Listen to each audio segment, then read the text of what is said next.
Unveiling the logo for the Nigerian International Petroleum Summit, Acting President Yemi Osinbanjo says the summit represents Nigeria's contribution to the quest for a sustainable platform for global players of the oil industry.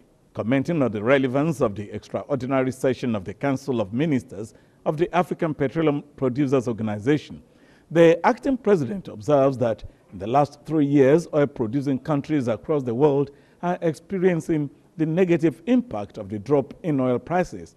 The reality of a future where demand for and revenues from oil drop sharply is already upon us, and almost every major oil importing country today has embarked on an aggressive non-fossil fuel alternative program.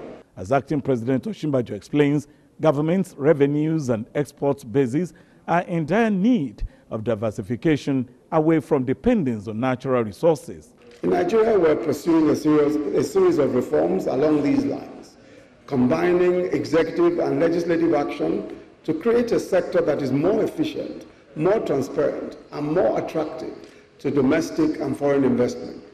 While still stressing the relevance of oil to development and growth, Africa, he says, must leverage oil resources to fund and to support the ambition to create economies fit and ready for the 21st century.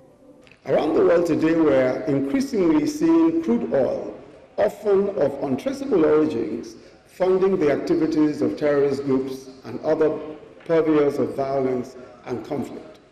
Many of these groups constitute a threat or a potential threat to the safety and security in many of our member states.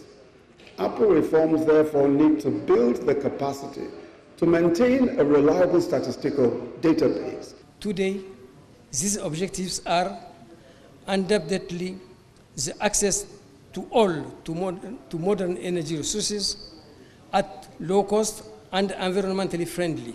Executive Secretary Mohamed Gaya said the objective of the organization is to ensure that Africans have access to fossil energy, which he noted is at present very low compared to other parts of the world. In Abuja, Jide Onifade, NTA News.